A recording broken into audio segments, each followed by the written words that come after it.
Welcome to Rack of the Week 201. As usual, on the screen, I want to call out my student supporters on Patreon and Shortstop on Pool. Thank you very much. It's number 201. Last week was number 200. If you haven't seen it, check it out. Instead of showing a rack, I gave a speech and went through the history of Shortstop on Pool and the Rack of the Week. We're starting a new era in the Rack of the Weeks. I'm going to kind of alternate every week and do something a little bit different. So I wanted to do a rack this week that is not straight pool. And since last Sunday, Jason Shaw went and ran 832 balls in straight pool and set a new world record. So I should be talking about Jason Shaw today, but I'm not gonna, because it's 201. And we're going to do something just a little bit different today. Next week, we're going to talk about Jason Shaw's 832, and I want a little bit more time to prepare and do a good video on that subject as well. So what queuing arts game is the most like straight pool? The answer is snooker. I've talked about this before. Snooker and pool both have a long history into the mid-1800s. Snooker and straight pool come from the same game, and that's why they have some very strong similarities. They both start with a safety shot from a full rack of 15 balls.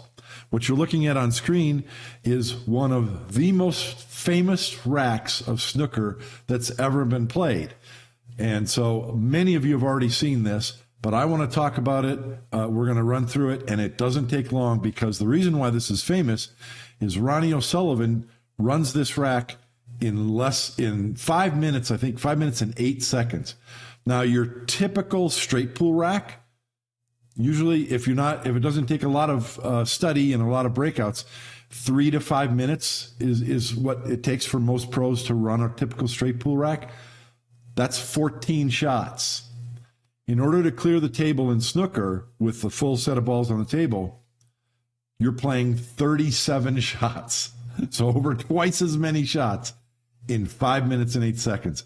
He's shooting really fast, really confident, just in dead stroke. There's something funny that happens towards the end of the video, so you'll want to watch that. So it's not going to take long to go through this.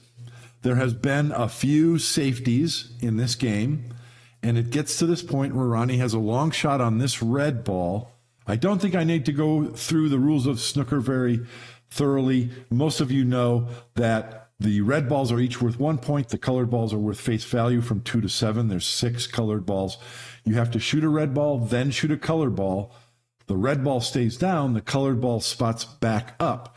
So in the course of clearing all the reds, for a perfect frame, you're going to shoot the black ball 15 times. And once those are all gone, then you shoot the remaining 6 colors. Let's go. Let's see if I can do this without pausing it. I don't know if I can, because Ronnie shoots pretty fast. He's starting out with a somewhat long but routine shot in snooker, has a good bump. He needs playing position for the black ball. So he needs to shoot this black and shoot the next red. So he's going to play position for one of these. Now in straight pool, what you're going to do is shoot one of these reds. You're going to get an angle to shoot a red and smash these open. Not in snooker, because he needs to control the cue ball to get a shot on the black ball. So it's a selective process. So here he's drawing back to shoot one of those reds, but he has to play position for the blacks. So in snooker, you're not as eager to open the reds. You're much more selective. You want to clear the open reds, and that's what he's doing now. And then when all the open reds are pocketed, he'll use his last shot on the black ball to open the reds, similar to a straight pool rebreak shot. So this was short side position, which happens often in snooker. Short side into the side pocket, especially when balls are close to the rail, it's a much harder shot into the corner pocket because of the rounded corners. Now, Ronnie's shooting fast, and the announcers are starting to get a little nervous. So he's got an angle to go into these balls, but he's not going to do it yet, because he still wants to.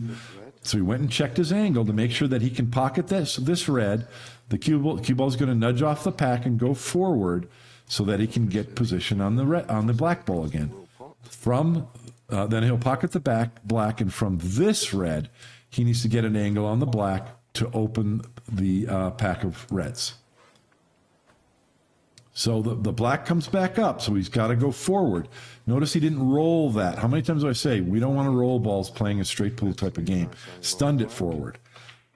Also stunned that ball to get an angle. Now, he's a little bit shallow, but notice he's not slowing down because he knows that the opportunity for a perfect break of 147 is there. And he wants to stay in flow, in rhythm, and keep shooting. And if you notice, he had a lot of draw on that ball. And I also mentioned that on straight pool racks. I'm going to have to pause because he's so fast.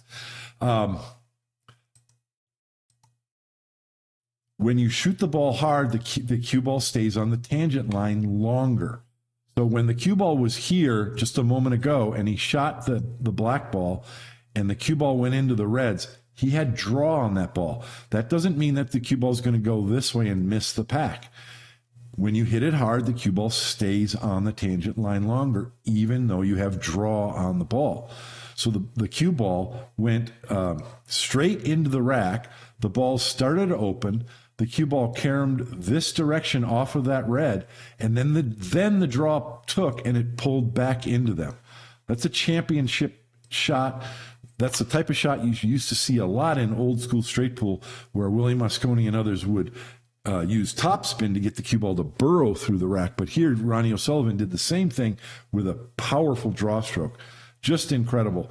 And you don't know what shot you're going to have, just like in straight pool. When you shoot a rebreak shot, you're just trying to get him open and hope you get a shot to be able to continue. Ronnie was fortunate that he did have that shot into the middle pocket, and let's let him shoot the rest of the rack. So coming back around this red, then if you notice, these two reds are open into this pocket. Get the cue ball up here, one of these can go in the side pocket, but I don't think he's looking at that now. I think and the other thing I want to mention is he's pretty flat on this black ball, right? But the snooker table is 6x12. So the angles are different. The angles are geometrically the same, but you have more room to move. So even though that angle was shallow, he's able to stun this direction. So now he's going to bring the cue ball right back up to where it was for that last red. He wants to come up high enough to get position on the black, but not so far that he's hooked behind these balls. I'm starting to get a bit excited here. So this is just rolling forward. Actually, he might go to the rail. Yeah, it goes to the rail and down, so he gets that low angle on the black ball. And I believe he goes into these. I'm not sure. Yeah, so just a gentle nudge. That's strategic. You do the same thing in straight pool, knowing that you're going to nudge a ball gently and preserve an angle on one of the balls, either the one you bumped, or the one you didn't bump. He's still got two balls that are tied up, but he is not slowing down. And if I remember correctly, he goes into those balls now. Yeah. What a shot to be able to judge the angle off from the black, to nudge that gently enough to preserve another shot. So which red ball are you going to play for? In snooker, they often play for the ball into the side. Oh, but I think he's going for the corner. Yeah, he played position for the corner ball past the pink. And now this is a natural. We do this in straight pool a lot. Two rails out of the corner to get the right angle onto a ball into the side pocket. From this red, he's going to go to the black, and then he needs to go on to the yellow ball, which is up table. So every single shot so far has been down table. He's been able to keep everything below the side pockets and shoot that red in between every black. So now he's going two rails past center table. He needs to shoot the yellow, which is 2 points, then the green, which is 3, then the brown, which is 4, then the blue 5, pink 6, black 7. Now, snooker players pocket these balls routinely because they're always on their marks, almost always. Now, he had an option there to shoot that green and go forward and back down, but it's very, very common to instead use a firm stroke and go two rails out. That way he knows that he's going to have this angle to drop one rail. Super easy position for the blue. I want you to notice he's been chalking quite frequently, but if you just notice right there, I'll play it again. I'm going to go back just a little bit. Watch his left foot after he shoots this ball. That's his chalk that went under the table. He's shooting these last shots without chalking his cue stick because he didn't want to have to take the time to go under the table and reach for the chalk. And now everyone's cheering, and you're going to see him in a second motion to the cameraman or to the referee, someone. There, he picked up his chalk and threw it into the stands, and he goes, "Look, I didn't have my chalk." It was hilarious. Fantastic run. If you're not a fan of snooker, especially if you are a fan of straight pool, you need to watch snooker. It's very similar to straight pool. If you got a 6x12 in your area, check it out. But if you don't, find yourself a 10-foot snooker table. Really going to help your pool game. I hope you enjoyed that by Ronnie O'Sullivan. He's kind of the Efren Reyes of snooker. He's considered the best ever, and that's saying a lot. So I hope you enjoyed that. Remember, if you're going to play pool, play it straight, and go out and play some snooker. And I'll see you next week on Rack of the Week, where we're going to talk about Jason Shaw's 832. Bye.